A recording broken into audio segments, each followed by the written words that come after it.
Bienvenidas y bienvenidos una vez más aquí al podcast de la Red Latinoamericana de Ciencias Planetarias y Exploración Espacial. Mi nombre es Clayton Vanegas, el host de este podcast, y en esta ocasión me encuentro con Natalia Hauser, geóloga argentina residiendo en Brasil desde hace 21 años, quien trabaja con estructuras de impacto y en otros campos de procesos geológicos, trabajando actualmente en la Universidad de Brasilia. Talia, muchísimas gracias por estar aquí con nosotros, por aceptar nuestra invitación. Y en esta ocasión es un episodio temático, es un episodio diferente, que se contextualiza en el Día Internacional del Asteroide, y es por ello que vamos a estar hablando un poco en torno a este tema, pero enfocándonos específicamente en el campo de investigación de Natalia. Entonces, Natalia, de nuevo, muchas gracias por aceptar la invitación. No sé si antes de entrar al tema nos puedes hablar un poco más sobre ti, sobre tu background y sobre en qué estás trabajando actualmente. Ok, muchas gracias Clayton por la invitación. Es un placer estar acá hoy para contar un poco sobre la experiencia que tengo con estructuras de impacto. Y bueno, yo soy argentina, me formé en geología en 2005, pero hace 21 años que trabajo en Brasil, exclusivamente en Brasil, en el centro del país. Bueno, Brasil acaba de ganar el partido con Japón, así que por ahí puede ser que escuchen algo de fondo. Y, y bueno, cuando llegué a Brasil trabajé con geocronología, con rocas ígneas, más principalmente siempre entendiendo procesos geológicos. Y mi primera experiencia con estructuras de impacto fue solamente en 2012, cuando fui invitada a ser parte de un mapeamiento final de nuestra universidad, eh, que fue justamente la estructura de impacto de Araguaína, que es la más grande de América del Sur, con 40 kilómetros de diámetro aproximadamente y cerca del límite pérmico-triásico. Y esa fue la primera gran experiencia, fue fantástico, fue como ir a otro planeta a hacer mapeamiento, así que ahí fue donde empecé a apasionarme por estructuras de impacto. Pero bueno, Súper. además de estructuras de impacto, trabajo con arcos volcánicos, con la parte de fertilidad magmática, tratando de entender si determinadas rocas ígneas son potencialmente generadoras o transportadoras de elementos importantes, y en el campo también de en sí la petrología ígnea.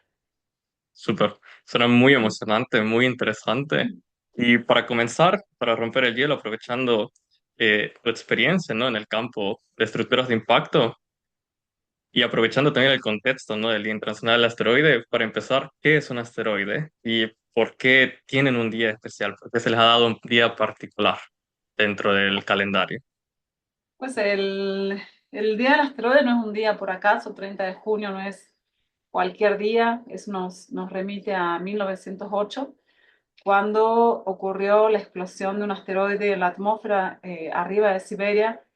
Y si bien la explosión fue en la atmósfera, ocasionó de forma radial la caída de árboles, de millones de árboles alrededor, solo que eso fue descubierto más tarde. Se supo que hubo una explosión en algún lado de Siberia, pero hasta que llegaron las expediciones y vieron cómo los árboles estaban radialmente tirados desde un centro hacia afuera, no se sabía mucho. Entonces, en 2016 es importante porque nosotros vemos que la ONU decide llamarlo el Día del Asteroide como una forma de recordarnos de que nuestro planeta es un planeta que no está solo en el espacio, que hace parte de una dinámica con cuerpos celestes que eventualmente podrían visitarnos y podrían visitarnos de forma destructiva también.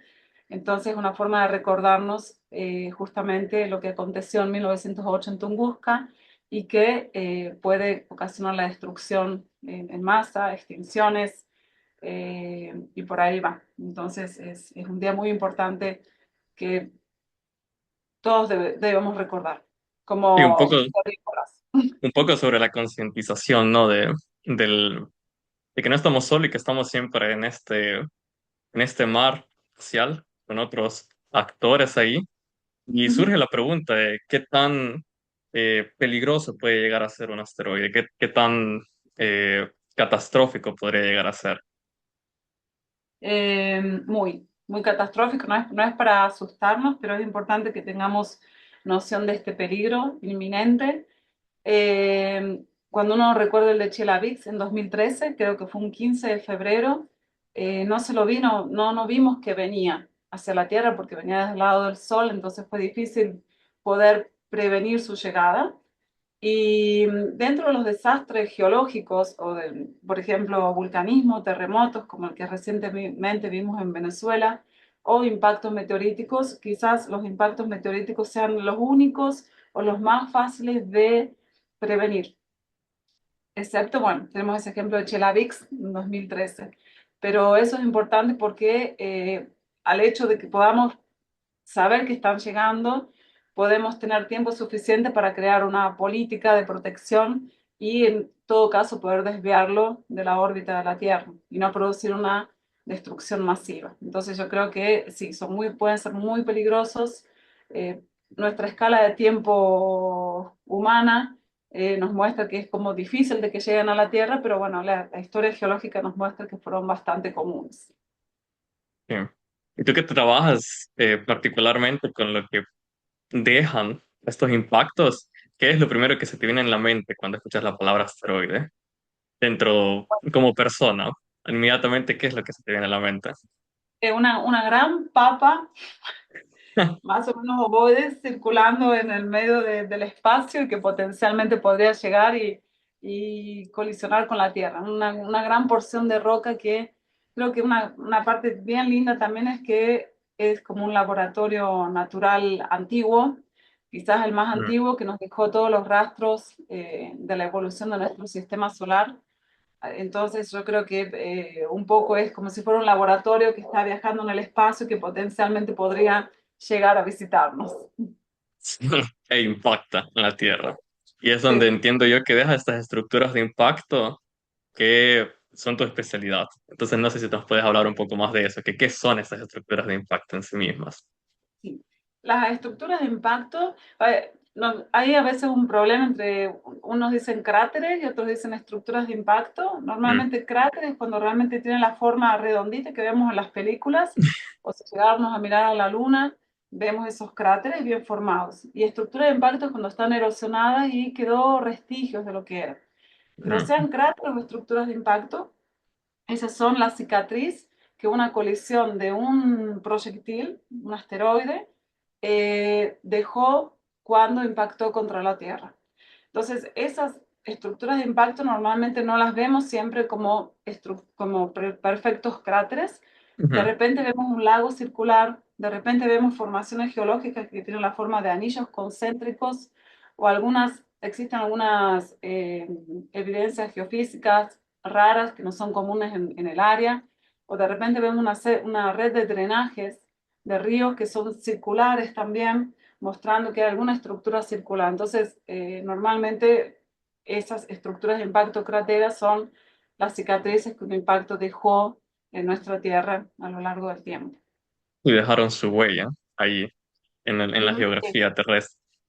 sí, Y entonces, nosotros conocemos más, si vamos a ver la edad de nuestra Tierra, que son 4.500 millones de años o 4,5 gigaños, y cuántas estructuras de impacto son mm, confirmadas, hay aproximadamente 200 estructuras de impacto. O sea, son muy pocas estructuras de impacto para una Tierra que fue básicamente bombardeada en los sí, 4,5 gigaños pasados por asteroides. sí hubo tiempo para que la Tierra sufriera de estos impactos, Ujú. definitivamente. Y entonces, considerando estas estructuras, ¿cuál es la información que podemos recuperar de estas estructuras? ¿Cuál es la importancia de estudiarlas en sí mismas?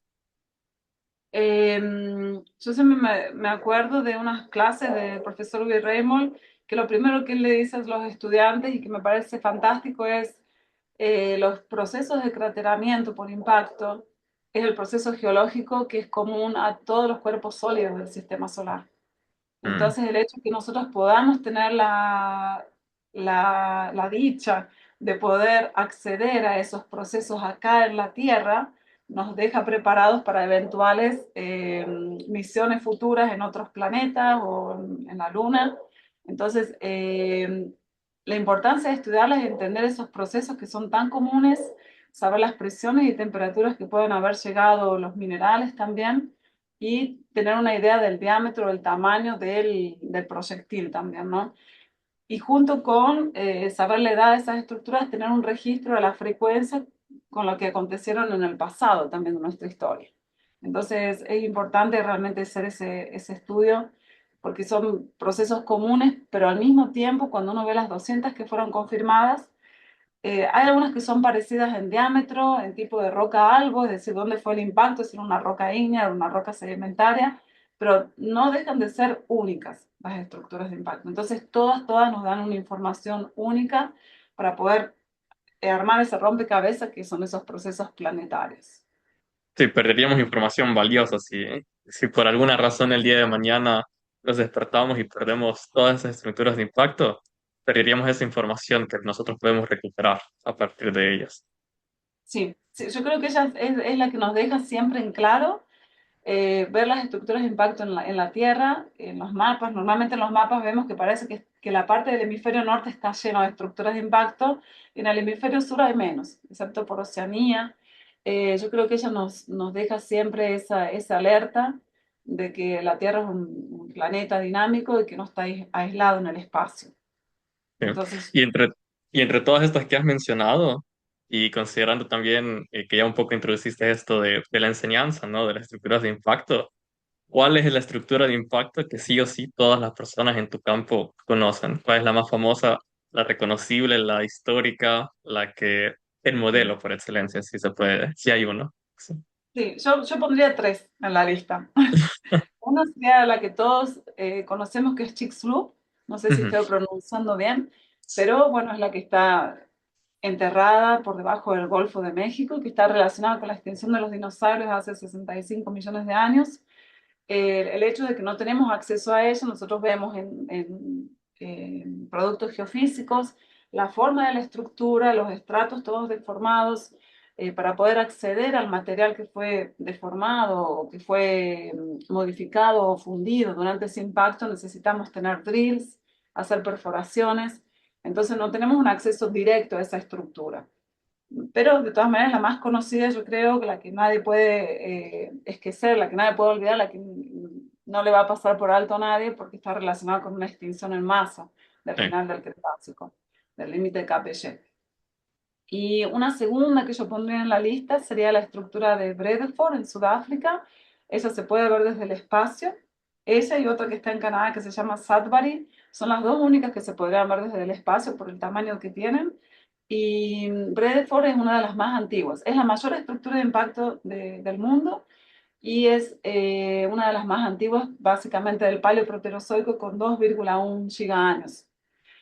Y la tercera que yo colocaría, que es la de la estructura de impacto de Arizona, esa sí es un verdadero cráter, que se la ve Ujú. muy bien, o sea que realmente es perfecta, es una estructura de impacto simple, pequeña, y que no fue por un impacto de no hace mucho tiempo, por lo tanto está bien preservada, y yo creo que es una estructura que todo el mundo debería ir a conocer en persona, porque no sé si dejan todavía llegar a la base del cráter, pero es muy interesante el formato bien preservado y de hecho una estructura que los astronautas van para poder hacer sus Mm. prácticas antes de las misiones también. Entonces para mí serían esas tres que yo pondría: Chicxulub por la conexión directa con la extinción en masa de los dinosaurios, la segunda Bredeford por ser una de las más antiguas y la mayor del mundo. Y la tercera sería el cráter, Arizona Crater, por lo perfecta que es esa estructura. Y Sí, bueno, yo puedo dar la que yo estudio, que es araguaña, pero después hablamos de eso. ok. Sí, la importancia evolutiva, incluso histórica, sería lo primero. Luego tendríamos la histórica y la visible, y después la modelo, la simple. Y de entre todas estas, que son estructuras muy diferentes, o al menos así suena, eh, yo que no soy una persona experta, yo las podría ver y diría, "Ah, ok, pasó algo aquí, cayó algo, ok". Sí, bueno. Pero ya a un nivel más profesional, ¿cómo se estudian estas estructuras de impacto? ¿Qué es lo primero que pasa dentro del campo? ¿Qué es lo que se busca y qué técnicas se pueden utilizar? Normalmente se empieza un trabajo de oficina. Normalmente, ¿cómo es que uno llega a pensar que puede ser una estructura de impacto? Primero vamos a ver estructuras circulares en imágenes de satélite. De hecho, cuando las imágenes de satélite en la década del 70 más o menos comenzaron a funcionar, fue cuando muchos científicos comenzaron a individualizar estructuras circulares que podrían ser estructuras de impacto. Entonces se conocen mucho más ellas a partir de la década del 70. Mm, Entonces el primer trabajo es unas imágenes de satélite donde podemos ver, ok, acá hay una estructura circular o el drenaje circular. Después iríamos a ver los mapas geológicos de la región, porque hay estructuras circulares que pueden ser volcanes, pueden ser algunas estructuras sedimentarias, también algunas cuencas, alguna deformación en superficie también, que da lugar a esas estructuras circulares que no tendrían nada que ver con estructuras de impacto meteorítico. Entonces eso sería todavía un trabajo de oficina. Cuando nosotros vimos que okay, existe esa estructura circular, los mapas geológicos muestran que no es posible tener estructuras circulares por procesos geológicos en la Tierra en esa área, y de repente tenemos geofísica y podemos ver que hay anomalías de gravedad o anomalías magnéticas que también hacen esto algo medio raro. Pasaríamos a la segunda etapa, que es el campo, que ahí iríamos a encontrar evidencias como buenos detectives del impacto. Y cuando vemos esas evidencias es de repente encontrar rocas fundidas, nosotros les llamamos rocas fundidas, que serían como rocas volcánicas, o sea, vemos manto como si sería la que sale de un volcán, que no sería común en el área, más una estructura que es característica y que llamamos que es una estructura diagnóstica, es decir, que solamente puede ser producida por un impacto meteorítico, se ujú, llaman shatter cones. Shatter cones son varias estructuras, no tengo ninguna por acá para mostrar, pero son estructuras que nacen de un ápice y se propagan en esa dirección. Y están relacionadas con la onda de choque. ujú, Cuando impacto, entonces toda esa onda de choque se traslada por las rocas y las deforma. Y quedan esas estructuras que son los shatter cones. Esa es una evidencia diagnóstica macroscópica que la podemos encontrar en el campo de un impacto meteorítico. Entonces, si vamos a ese lugar, ya con la idea de que puede ser una estructura de impacto, y encontramos shatter cones, fantástico porque ya volvemos con esa evidencia. De todas maneras, no siempre es fácil encontrar porque depende del grado de erosión de la estructura también. Lo que se puede encontrar también es, lo que hacemos es tomar muestras, mapear, es decir, de borda a borda, de norte a sur, de este a este, vamos a caminarla, a mapearla y a obtener muestras para traer al laboratorio, que sería la tercera etapa, y empezar a hacer un estudio básico. ¿Qué es un estudio básico? Es tomar las muestras, hacer una lámina muy fina, de 30 micras aproximadamente, y mirarla en el microscopio. Y ahí vamos a ver si existen esos minerales de deformación, si existen algunas estructuras de deformación características también de un impacto que serían las evidencias diagnósticas microscópicas. Entonces, por ejemplo, un mineral bien común, el cuarzo, un dióxido de silicio, él no tiene estructuras planares. Y un impacto meteorítico podría originar, por esa onda de choque que se traslada por los minerales, esa, eh, esas estructuras planares que llamamos PDF o Planar Deformation Features. Son ujú. estructuras planares que tienen una distancia de unas 3 4 micras entre ellas y solamente la vamos a poder ver en una lámina, en un microscopio, con un objetivo mayor también. Y de ahí, si nosotros volvemos al laboratorio, ya vemos eso ahí también, seguimos los estudios, porque vienen todos los estudios que son para datarla, para poder saber la edad de la estructura, para saber si hay algunos componentes meteoríticos todavía que quedaron preservados en las rocas fundidas, y, y por ahí iría, ¿no? De ese trabajo de estructuras de impacto.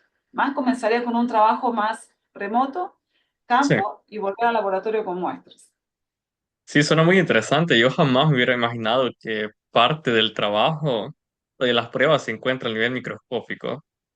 Eso es algo que me parece muy interesante. Yo pensaba que era como que, ok, encontramos el cráter y, y ya solo quedaría diferenciar si esto es un cráter debido a un impacto o debido a otro proceso geológico y un poco más a nivel macroscópico, me lo imaginaba yo. Sí. Pero muy interesante ver que llegue incluso a niveles microscópicos. Y hablando de cosas así sorprendentes, interesantes, siempre en este contexto de cómo se estudian las estructuras de impacto, eh, ¿cuál es la parte que más te sorprende y qué es lo que has visto que más te ha sorprendido dentro de toda tu eh, historia en este campo? Eh, yo creo que una cosa que me sorprende mucho es en Araguaína, por ejemplo, que es la estructura de impacto que más trabajé aquí en Brasil. pensar que toda esa deformación a nivel macroscópico que vemos se ve a nivel microscópico y que todo pasó en más o menos 3 minutos.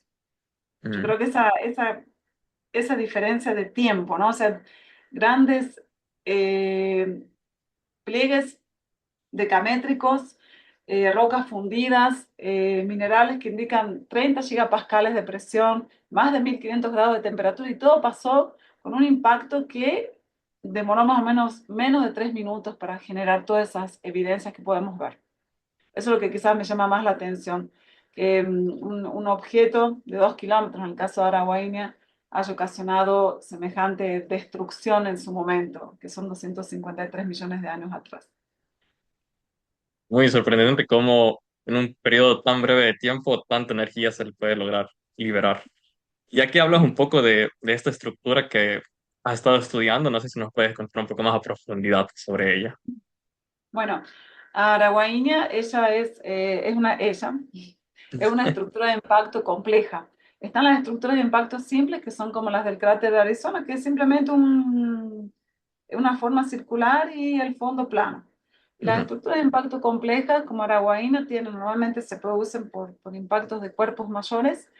Y cuando tenemos el impacto, existe una salida del material hacia los bordes y al mismo tiempo el medio se sobreeleva por rebote isostático y genera una elevación central que le llamamos de central uplift.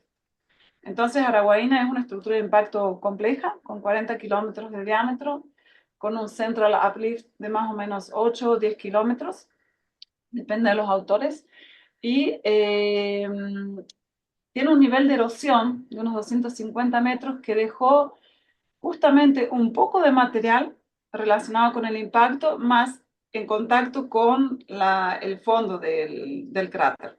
Entonces está en un nivel de erosión fantástico que nos permite entender esa dinámica dentro del cráter. Y ella aconteció aproximadamente 253 millones de años atrás, o sea que estaría más o menos en el límite del Pérmico Triásico cuando ocurrió la madre de las extinciones, cuando el 90% de las especies fueron diezmadas. Entonces existieron autores que tentaron relacionar o bien la posibilidad de que Aragüeña podría haber tenido una relación directa con esa extinción, como nosotros vimos Chicxulub con la extinción de los dinosaurios, solo que Aragüena no tiene un tamaño tal que podría haber producido una catástrofe a nivel global. Entonces es más o menos, Aragüena está bien preservada, de las estructuras de impacto de América del Sur es la mayor y la más bien preservada. Y es interesante porque cuando uno va a Araguaína, un día te llevo, Clayton, Súper. eh, uno llega y uno no se siente que está en una estructura de impacto porque está erosionada, entonces la parte central está más plana que los bordes. Mm, Creo que ujú. en la imagen de satélite se ve muy bien, que fue una de las estructuras de impacto que en la década del 70 fueron individualizadas por unos pesquisadores norteamericanos como posibles estructuras de impacto meteorítico. Nosotros llevamos bastante tiempo trabajando en Araguaína, como comenté antes, yo empecé a trabajar en 2012 y me apasioné porque se despiertan muchas preguntas. Otro punto interesante en general con estructuras de impacto es trabajar con modelamiento numérico, o sea, tratar de generar un modelo que se explique todo lo que pasó en 3 minutos, Mm, que para nosotros es imposible reproducirlo en el laboratorio. sí, Entonces, hoy lo que es modelamiento numérico, para poder entender cómo se produjo una estructura de impacto, obviamente partiendo de parámetros, tamaño de proyectil, tipo de roca algo, velocidad del proyectil, podemos tener una idea mejor de lo que nosotros vemos como producto de ese impacto después de haber pasado también por erosión y etcétera.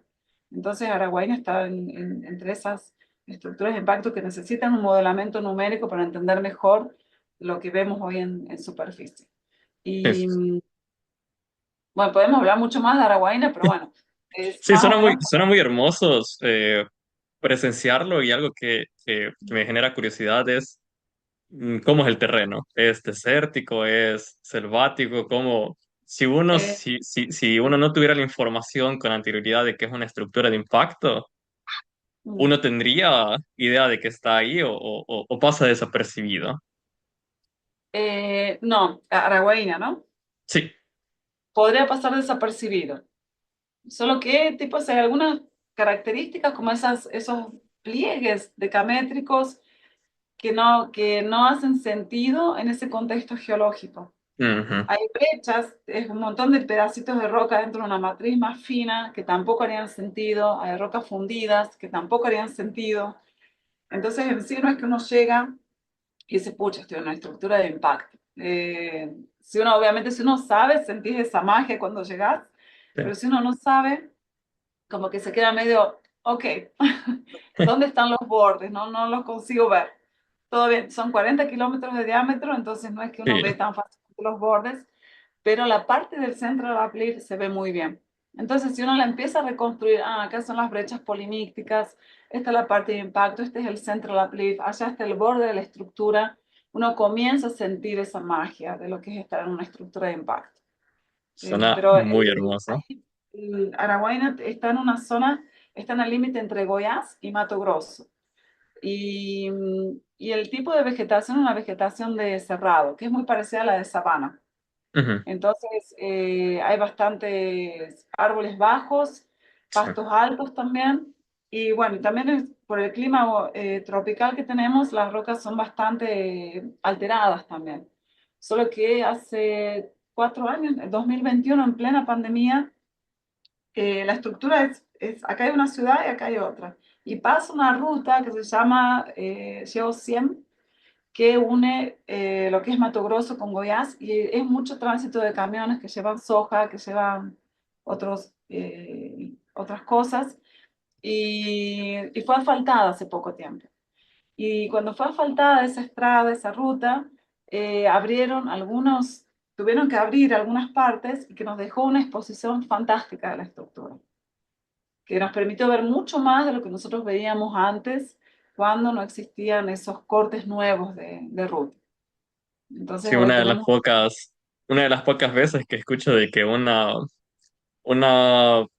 invasión, por decirlo así, de un proyecto externo genera algo positivo dentro del campo de investigación. sí, fue complicado porque nosotros estábamos estudiando ya en Araguaína en la época, en 2020, y cuando nos dijeron, no, por acá va a pasar el camino, y no queríamos que nos toquen el camino porque teníamos un montón de rocas que queríamos que eran los mejores afloramientos.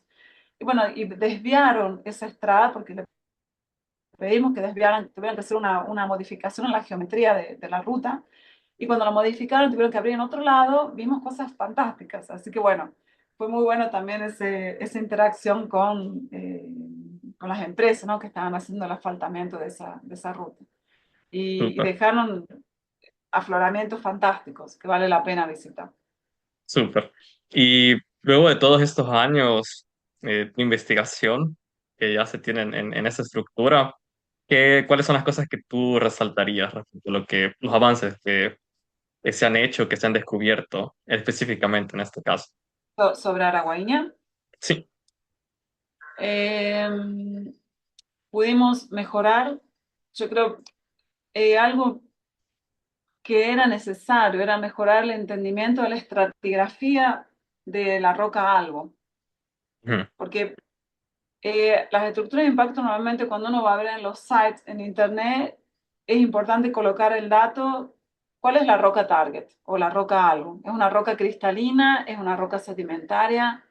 Y nosotros pudimos ver que se creía que era una roca cristalina porque el centro es un granito, que es una roca plutónica que se enfrió por un magma en profundidad.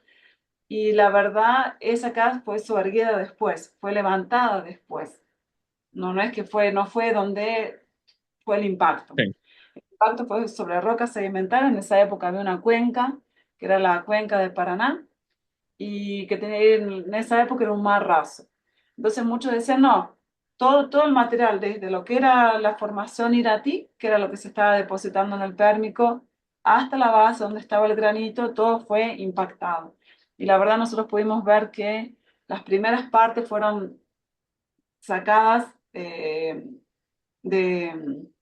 por el impacto, y que el nivel de impacto fue arriba de ese granito, no fue exactamente el granito fue soerguido o levantado después.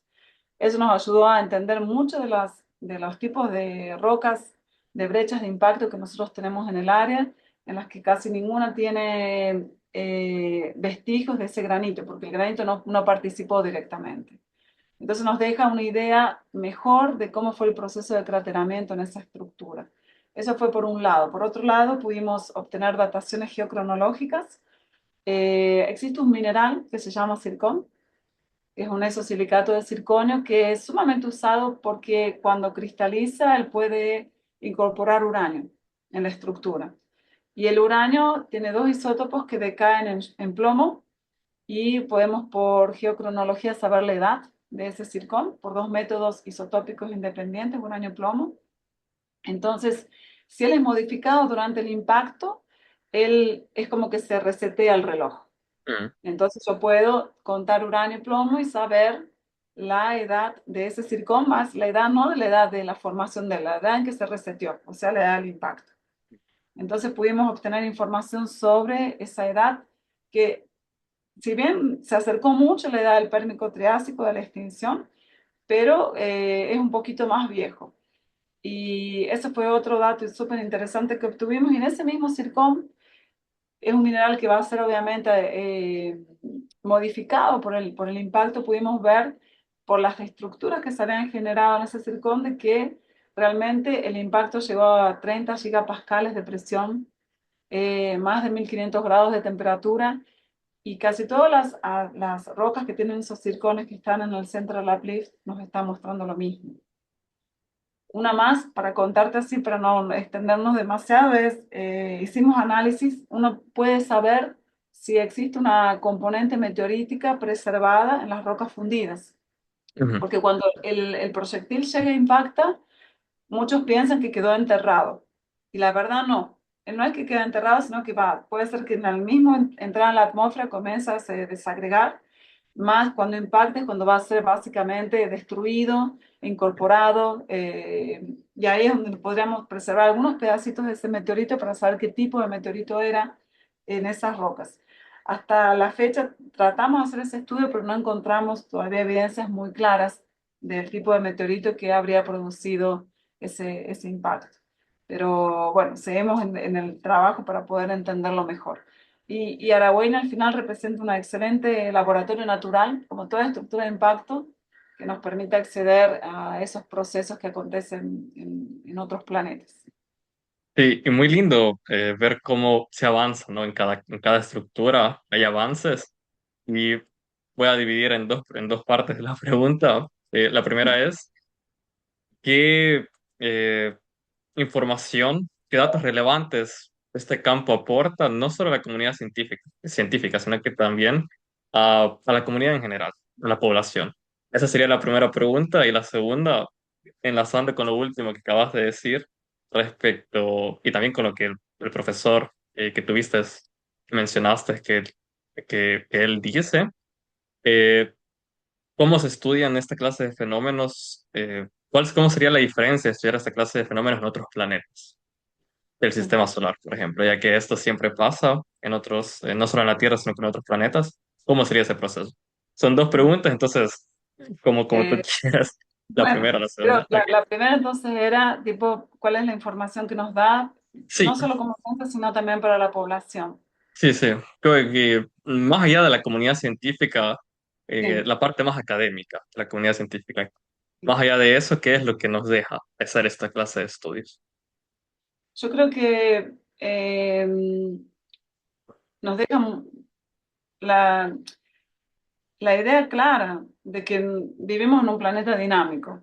O sea Mm, que la población que no tiene acceso a geología o no se interesa por esos temas también, pero nos hace sentir más parte de un universo dinámico que está en constante cambio. sí. Entonces, ver una estructura de impacto y decir, no, realmente es un cuerpo celeste que vino, impactó, nuestra Tierra está inserida en ese sistema dinámico planetario, creo que es algo que dejaría a toda la población, ¿no? Y de ahí viene justamente el Día del Asteroide, recordarnos no solo de que no estamos aislados en el universo, sino también de que podemos sufrir una destrucción masiva por la llegada de un asteroide. Entonces es un poco como una alerta. Yo creo que las estructuras de impacto también hacen en la población. Eh, Eso por una parte, sí, una población que no está mucho en el tema académico de las estructuras de impacto, más por otro lado, las estructuras de impacto, pocas, pero algunas tienen depósitos muy importantes económicos, de níquel, de oro, de cobre. Entonces, es como que hay alguna relación muchas veces de las estructuras de impacto con la removilización de algunos elementos de interés también. Eh, Eso por el lado de la población y por el lado económico de las estructuras de impacto. Y sobre el estudio en otros planetas, ¿cómo sería? Bueno, normalmente como no tenemos acceso a los otros planetas directos, hacemos un estudio remoto, con sensoriamiento remoto, teledetección. Sería la forma más fácil de hacer ese estudio, métodos geofísicos de distancia también, para poder determinar edad relativa de las estructuras de impacto, si una está arriba de la otra o no, saber la composición también. Eh, la composición relativa, si tiene más aluminio, tiene más sodio, qué es lo que más tendría esa estructura de impacto. Sí, está súper interesante ver cómo se estudia, no solo aquí en la Tierra está la posibilidad de estudiar todo esto, ¿no? Sino que también en otros planetas y eso se vuelve emocionante, porque es un campo que no solo es de ir eh, al campo, sino que también está esta posibilidad, ¿no? De estar estudiando cosas que están muchísimo, muy, muy, muy lejanas de nosotros. Eso me parece muy increíble cómo desde acá podemos estudiar esa clase de cosas en otros planetas. Eh, y hablando de todos estos descubrimientos que se pueden hacer, tanto aquí como en la Tierra, perdón, aquí en la Tierra como en otros planetas, ¿no? Eh, ¿Cuál crees tú que sería un descubrimiento que podría revolucionar el campo? Si es que hay alguno. Eh, yo puse algunos aquí porque creo que son varios. Los voy a... Eh, yo creo que ya existe ese descubrimiento, me parece así, de que un impacto meteorítico son las dos caras de una moneda. Por un lado, o sea, pueden generar extinciones en masa y por otro lado pueden estar relacionadas a la creación de vida. Entonces yo creo que eso es lo que más por ahí sería interesante poder encontrar más evidencias de los impactos meteoríticos asociados con la generación de vida. Nosotros tenemos una de las estructuras de impacto que se llama Vargem Domo en el sur de Brasil y la roca Albo, donde se produjo el impacto, es un basalto y es una roca común en la superficie marciana, por ejemplo. Entonces, un colega nuestro hizo un estudio reciente sobre los eventos hidrotermales asociados con esa formación, con esa estructura, porque después de que acontece la colisión, se fracturan las rocas, el agua entra, se producen sistemas hidrotermales, y si de repente existen algunas moléculas orgánicas en ese meteorito, podrían con ese sistema hidrotermal ser asociados con la generación de vida. Entonces, de repente, estudiar esas estructuras de impacto en la Tierra, tener idea más o menos de la temperatura que podrá haber alcanzado, los minerales que podrían haber sido formados, nos llevan también a poder prospectar vida en otros planetas en determinadas estructuras de determinados tamaños. Entonces yo creo que para mí lo que estaría, un descubrimiento que debería revolucionar sería tener evidencias más directas de la generación de vida a partir de un impacto meteorítico. Muy interesante esa parte. Y sí, creo que todos relacionamos muy directamente impacto, extensión, directamente. Sí. Impacto Ujú. igual a algo malo. Sí. Es muy interesante ver que eso no podría ser así, podría significar más allá de destrucción, es significar oportunidad para el desarrollo de la Sí. vida. Eh, y hablando de este dualismo que tienen estos impactos, eh, primero, ¿qué tan frecuente ocurren los impactos significativos? Has mencionado ciertos impactos y en ciertos momentos históricos, ¿no? Dentro de la historia de la Tierra, del planeta, pero ya la estadística directa de que qué tan frecuentes son. ¿Y qué tan probable, considerando esta frecuencia, qué tan probable es de que nosotros estemos en un periodo en el que pueda ocurrir otro impacto significativo, importante en la Tierra? Yo creo que cuando uno piensa en frecuente, que es, está relacionado con tiempo, normalmente nosotros usamos la escala del tiempo humano, que es el año, y en los procesos geológicos la escala de tiempo es el millón de años. Y entonces hay una escala diferente, ¿no? De tiempo. Y bueno, pensando que nosotros estuvimos más o menos los últimos 6 7 millones de años por aquí, como testigos casi directos de los posibles eventos de impacto, no hubieron tantos.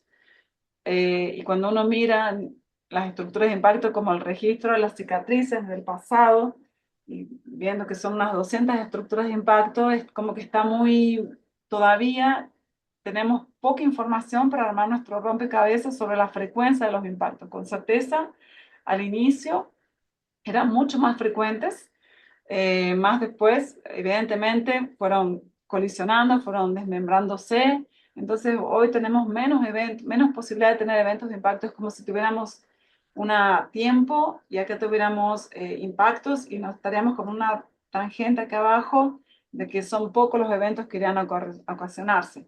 No obstante, pueden existir. Entonces, no, es difícil hablar de una frecuencia cuando tenemos poca información a partir de las estructuras que fueron reconocidas y diagnosticadas, que son 200, o si supiéramos que hay tantos meteoritos que fueron encontrados en el mundo, o sea, se ve que se puede ver una edad solar de esos meteoritos y tener una idea más o menos cuándo cayeron, pero no son tantos no tenemos tanta información para hablar de la frecuencia.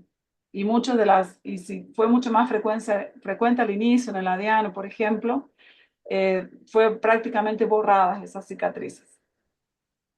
Súper.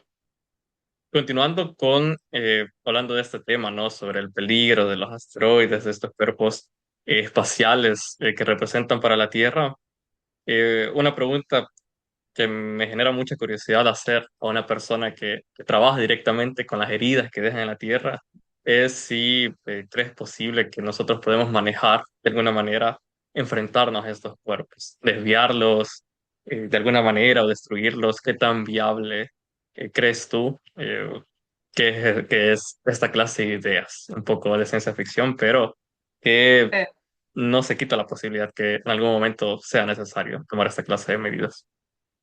pues yo creo que dentro de de los procesos geológicos naturales y que pueden terminar en desastres como vulcanismo, erupciones volcánicas o terremotos como el de Venezuela, eh, quizás los impactos meteoríticos sean una de las más fáciles de prevenir, de detectar y prevenir.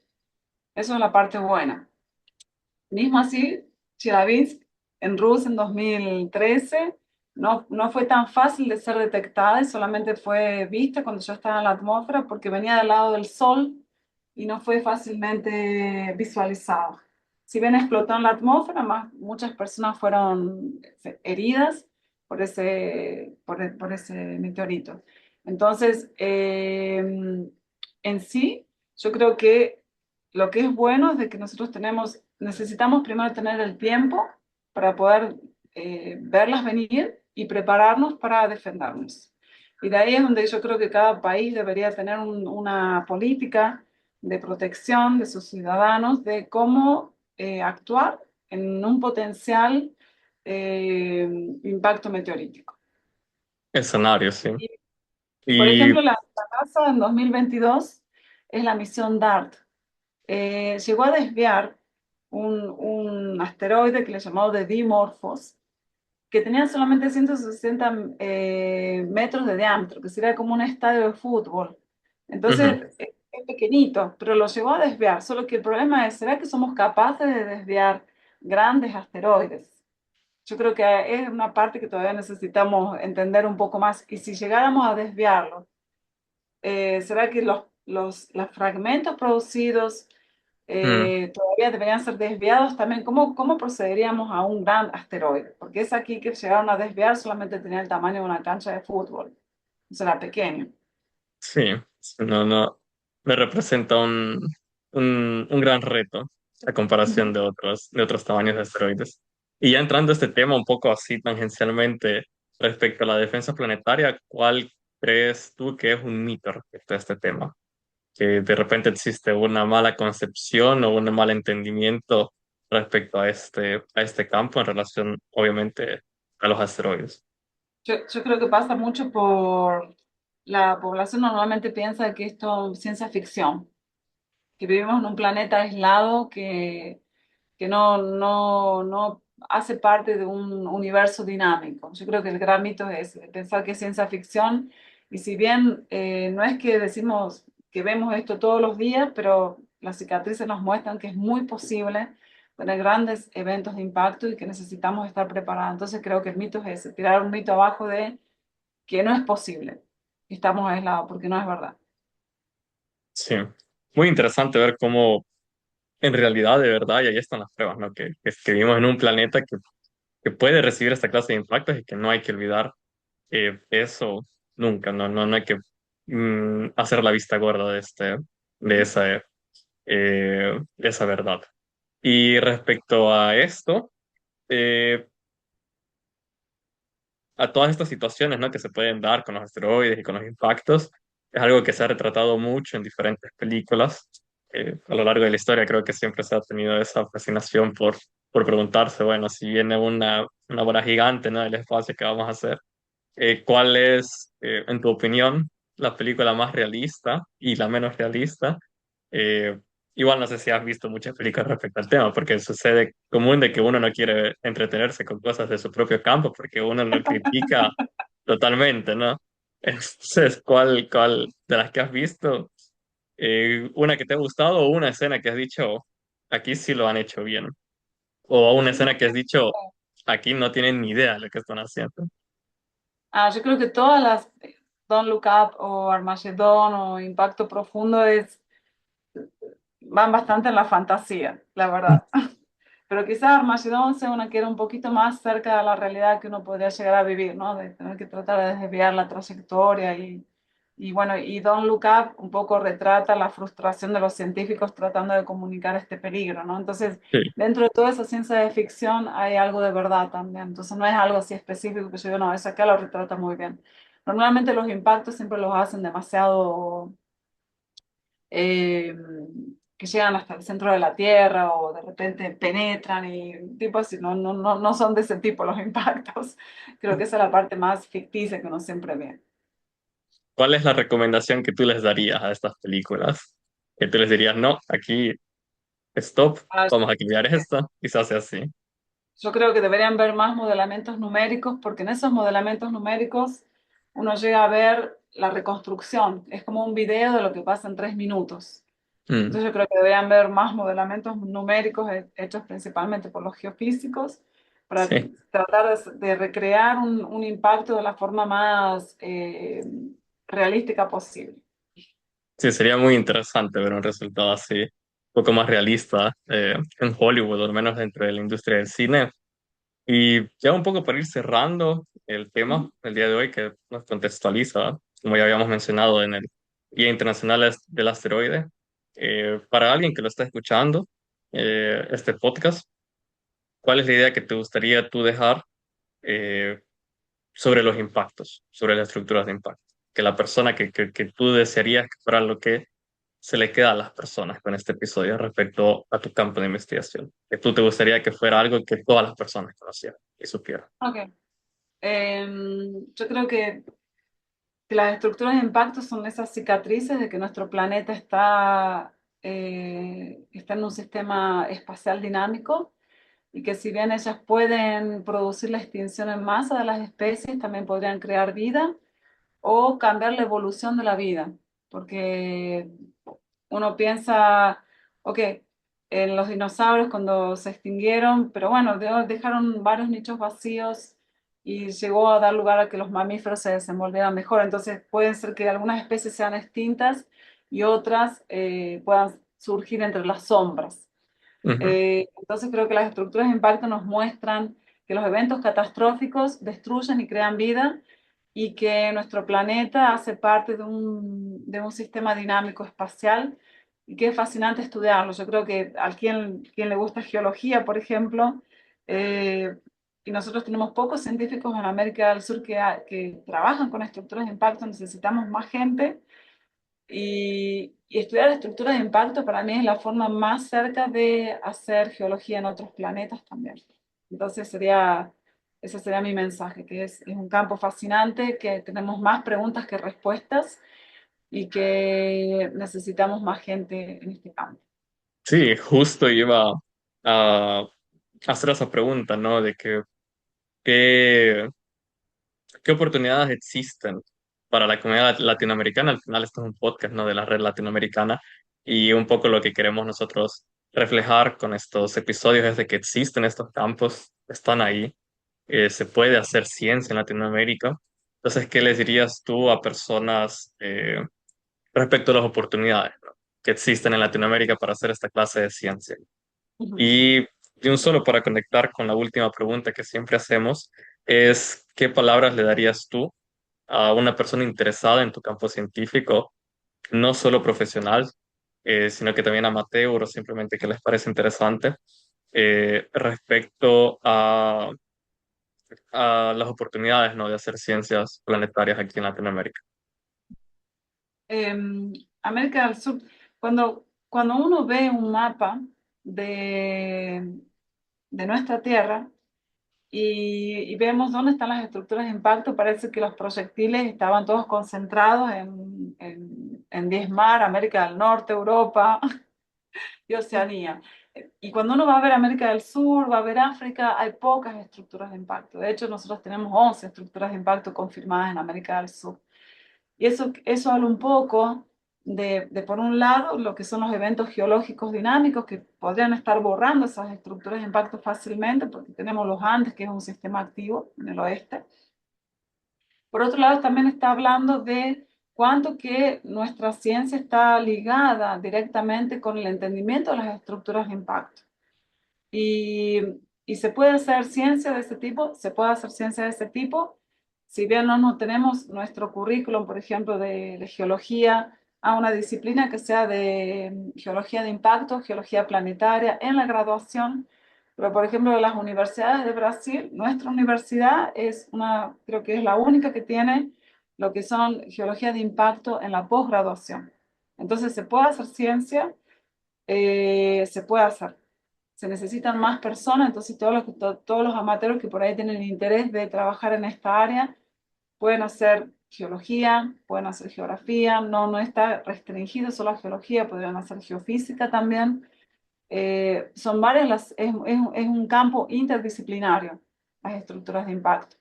Entonces, no existe, si bien eh, agencias de fomento que se encarguen directamente de apoyar proyectos que estén relacionados con estructuras de impacto, porque hoy en día, por ejemplo, casi todas las agencias de fomento, yo puedo hablar un poco de Brasil como CNPq, o FAPEDEFI, o FAPESPI, que son las agencias mayores que nos apoyan con la ciencia, están muy interesadas en lo que es los depósitos de tierras raras, todo lo que son metales de transición, para esa transición energética que necesitamos llegar en 2050 a atingir. Entonces están muy abocadas a proyectos de ese tipo. Más no quiere decir que proyectos relacionados con el entendimiento de estructuras de impacto, con el entendimiento de la frecuencia, no sean también soportadas por estas agencias. Así que es posible hacer ciencia en América del Sur, sí, es muy posible. Y de hecho se necesitan más personas haciendo este tipo de ciencia también. Así que todos son bienvenidos a trabajar en esa área. Súper. Muy lindas las palabras y esperamos de verdad que lleguen a las personas correctas y que esto Ojalá. sea una invitación muy Ujú. oportuna para toda la comunidad latinoamericana. Y Muchas creo que con gracias. eso podemos ir cerrando. De nuevo, muchísimas gracias, Natalia, por aceptar la invitación y por estar aquí el día de hoy. Muy interesante. He disfrutado muchísimo este episodio, muy nutritivo y esperamos de verdad que para todas las personas que han llegado hasta este momento lo hayan disfrutado igual que nosotros. Así que nada, muchísimas gracias, Natalia, y nos vemos en otro episodio. Nos vemos. Muchas gracias, Adiós. Cleito. Espero conocerte personalmente y gracias por la oportunidad para hablar un poquito de estructura de impacto de ese día del asteroide que está llegando. Súper. Ahí siempre está la invitación abierta para la próxima. Ok, nos vemos entonces. Muchísimas Muchas gracias, gracias y hasta la próxima. Adiós. gracias por todo. Chao, chao, chao a todos.